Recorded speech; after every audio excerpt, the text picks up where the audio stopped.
Clip number 249۔ اس clip میں آپ قرآن پاک کی سورہ مائدہ کی آیت نمبر 49 سے لے کر 51 تک کی تلاوت، ترجمہ اور تفسیر قرآن صراط الجنان سماعت فرمائیں گے۔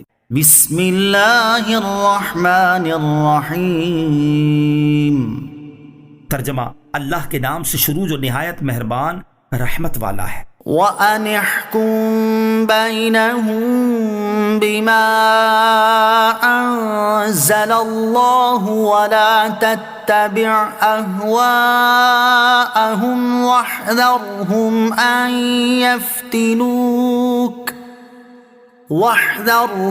أَن يَفْتِنُوكَ عَن بَعْضِ مَا أَنزَلَ اللَّهُ إِلَيْكَ فَإِن تَوَلَّوْا فَاعْلَمْ أَنَّمَا يُرِيدُ اللَّهُ أَن يُصِيبَهُم بِبَعْضِ ذُنُوبِهِمْ وَإِنَّ كَثِيرًا مِّنَ النَّاسِ لَفَاسِقُونَ۔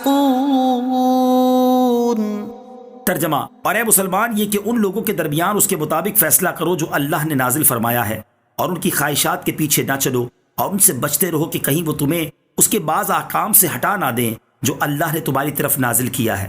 پھر اگر وہ منہ پھیرے تو جان لو کہ اللہ انہیں ان کے بعض گناہوں کی سزا پہنچانا چاہتا ہے، اور بے شک بہت سے لوگ نافرمان ہیں۔ وَأَنِ احْكُم بَيْنَهُم بِمَا أَنزَلَ اللَّهُ، اور یہ کہ اے مسلمان ان لوگوں کے درمیان اس کے مطابق فیصلہ کرو جو اللہ نے نازل فرمایا ہے۔ یہاں مسلمان فیصلہ کرنے والوں کو فرمایا کہ اہل کتاب کے درمیان اللہ عز و جل کے نازل فرمائے ہوئے حکم کے مطابق فیصلہ کرو، اور اس بات سے بچتے رہو کہ یہ لوگ تمہیں کسی غلطی کے مرتکب نہ کروا دیں۔ اور اگر یہ اہل کتاب لوگ قرآن سے اعراض کرے تو سمجھ جاؤ کہ اللہ تعالیٰ انہیں ان کے گناہوں کی سزا دینا چاہتا ہے، جو دنیا میں قتل و گرفتاری اور جلا وطنی کے ساتھ ہوگی، جبکہ ویسے تمام گناہوں کی سزا آخرت میں دے گا۔ أَفَحُكْمَ الْجَاهِلِيَّةِ يَبْغُونَ وَمَنْ أَحْسَنُ مِنَ اللَّهِ حُكْمًا لِقَوْمٍ يُوقِنُونَ۔ ترجمہ: تو کیا یہ لوگ جاہلیت کا حکم چاہتے ہیں؟ اور یقین والوں کے لیے اللہ سے بہتر کس کا حکم ہو سکتا ہے؟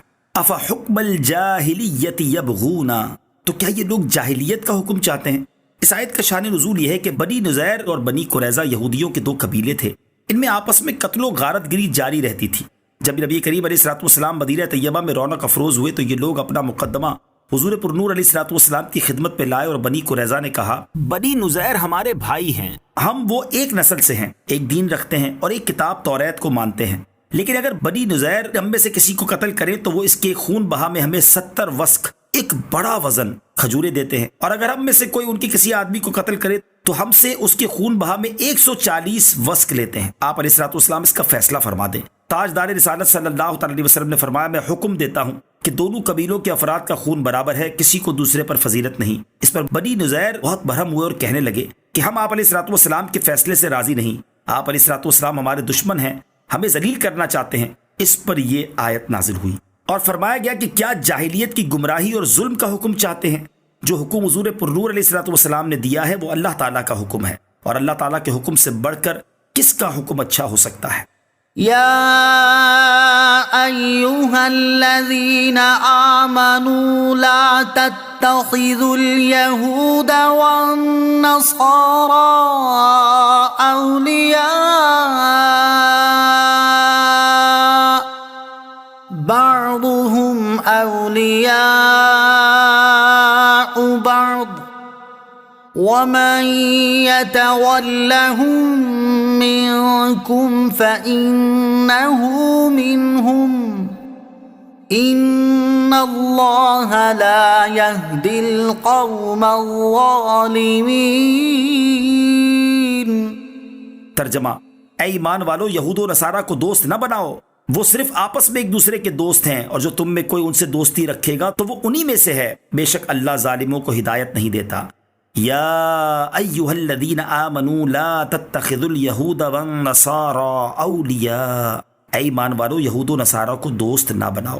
یہ آیت مشہور صحابی حضرت عبداللہ بن صامت رضی اللہ تعالیٰ عنہ اور مشہور منافق عبداللہ بن ابی کے بارے میں نازل ہوئی جو منافقین کا سردار تھا۔ حضرت عبادہ رضی اللہ تعالیٰ عنہ نے فرمایا کہ یہودیوں میں میرے بہت بڑی تعداد میں دوست ہیں جو بڑی شوکت و قوت والے ہیں، اب میں ان کی دوستی سے بیزار ہوں اور اللہ تعالیٰ اور اس کے رسول کے سوا میرے دل میں اور کسی کی محبت کی کوئی گنجائش نہیں۔ اس پر عبداللہ بن ابی نے کہا کہ میں تو یہودیوں کی دوستی سے بیزار نہیں ہو سکتا، مجھے آئندہ پیش آنے والے واقعات کا اندیشہ ہے اور مجھے ان کے ساتھ تعلقات رکھنا ضروری ہے۔ حضور اقدس صلی اللہ تعالیٰ علیہ وآلہ وسلم نے اس سے فرمایا کہ یہ یہودیوں کی دوستی کا دم بھرنا تیرا ہی کام ہے، عبادہ کا یہ کام نہیں۔ اس پر یہ آیت کریمہ